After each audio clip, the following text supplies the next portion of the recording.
Okay, good afternoon. Good to see everybody again. Um, so just some things from yesterday. Credit the fans again. I want to thank those guys again. Then a little talk about Ken Marock in the field.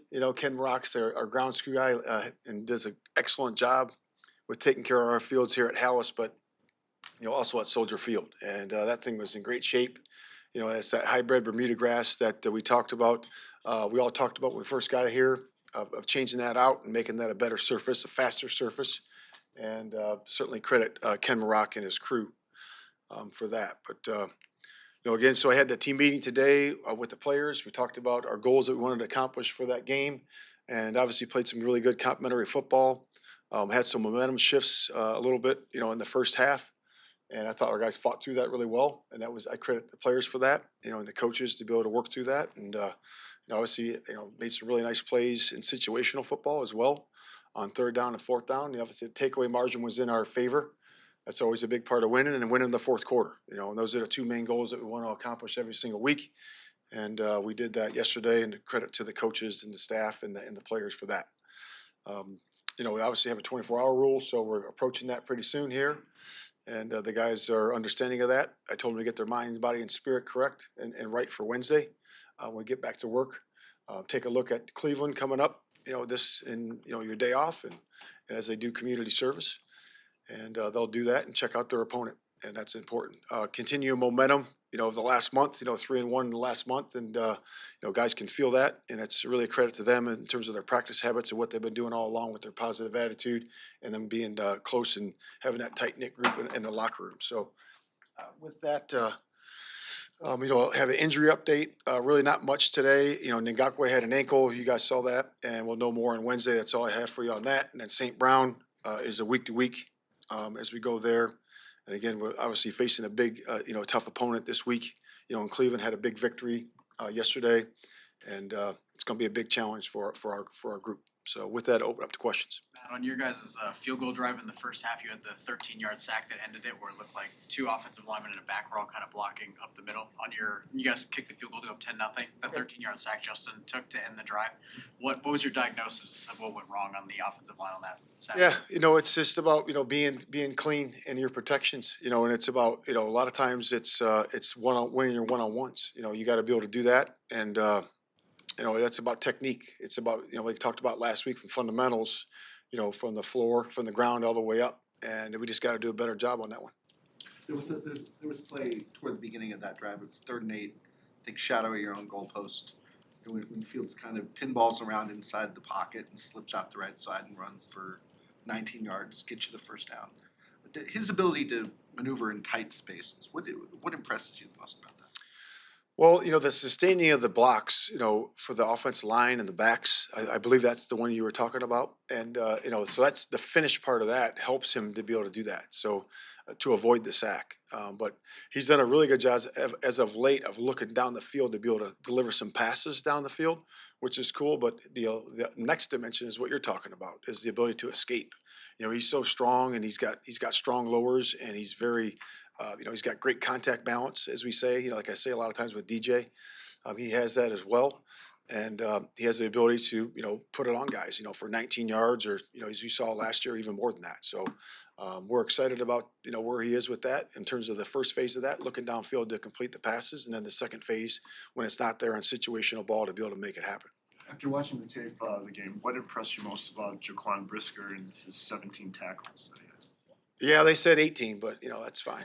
That's what the coach said, but we'll see. I'll have to count them. I didn't actually count them up myself, but really good. He was beating guys to the punch. I love his aggressiveness. If he was dropping in, from the higher part of the field, to be a in single high, or just coming down from a shell, whatever shell coverage we're playing, and being able to react to the run that way too. So did a really good job with that. His instincts and his passion really showed up. And that's who he is. And he's an aggressive guy, and he does a really good job, at tackling, and his instincts are elite. So he does a really good job with that. When you see him trying to get the crowd going, almost every third down, I guess, is that something that your team needs? Do you always need kind of one guy to try and bring some of the juice like that? And what kind of his personality makes him? Yeah, no doubt. He does bring that, and he is passionate. you know, and it's always exciting to watch him do that. And, you know, he's always right next to me at, when we do the national anthem, you know, so we always lock arms. So I can feel his energy right there. So he's a special guy. Did you tell him you had 21 in a game once? 21? Yeah. Yeah, I saw he's got some work to do. I have a question you're actually gonna like, What's that? about the Tez factor. The uptick in your defense, the defensive improvement coincides with him arriving. Is it just Montez Sweat? Is it just that if you guys had a pass rusher like that from the start, it would have looked like this all along? I mean, you know, Tez has just, you know, been fantastic, you know, with his approach since he's been here. And he's got great energy. You know, he's a great teammate. And, you know, to answer your question, I would say, you know, it's always great. It's an uptick because of the great pass rusher, and that's what he is. You know, so they have to lean more attention to him. You saw yesterday they were chipping him several times, which gives singles to other guys. You know, the fact that the last sack that, you know, Double J had, you know, he was a pick by Tez, and Jay comes around and has a nice sack on the last one there, which is great. You know, that's a tribute to him. He's going to pick for his teammate, you know, when he was going to get that, you know, chip on that last one. So he's been a consummate pro. And to answer your question, yes, he definitely helps others, and it's been an uptick in a lot of ways for the turnovers. You know, enabled us to play more coverage, you know, not pressure as much on those situational downs, and get home with 4. And that's been a big part of it. Did As you you see, said, as you explored that trade, as you looked at him as a possibility to bring aboard, obviously you looked at how it would help you guys, but did you see maybe untapped potential in him? He's 26, I think. Did you see somebody that you thought, we can actually make this guy better than what he's been? Yeah, we do see that, and I think that's the standards of how we operate. You know, when you get a standard, and you bring a guy in that has that talent, and he plays to that high standard, there's going to be more production. There's going to be more intensity, and it's going to spread throughout the whole group. And you know, that's what we're starting to see.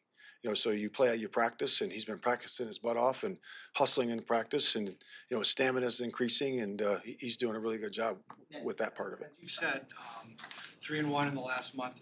How have you noticed the attitude and the building and the mentality and the mindset change with that?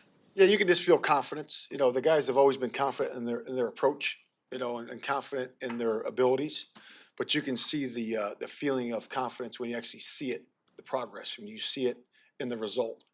And you can certainly feel that with the players, you know, and the staff. You know, the guys are, you know, upbeat, and they're always been that way. But you can certainly feel the confidence growing as we start stacking these wins. Man, you talked about yesterday with Jaquan, how you've seen him reflect the guy that you guys scouted, a guy who loves football, really fits what you wanted. Over your time with him, and what has he shown you to really kind of confirm that and make you truly believe this is like a building block for you guys moving forward? Yeah, just the way he goes about his business every single day. You know, he comes in, he's always texting me, you know, when I'm putting the game plan in, and put a couple pressures in for me, and you know, he's always constantly on me about that. So make sure I'm part of the game plan. But he is a ball of energy, you know, as is, you know, Kyler, and you know, all the rest of the guys. You know, Jalen, our defensive line, the linebackers, they're all that same way. They're great energy, and they bring it in practice, and that's the most important thing. TJ Edwards was talking to us last week about how he prides himself in always being around the ball, and he didn't have as many tackles yesterday, but he had another big play with the fumble recovery. Just what have you seen from him in terms of being able to always, you know, make those big?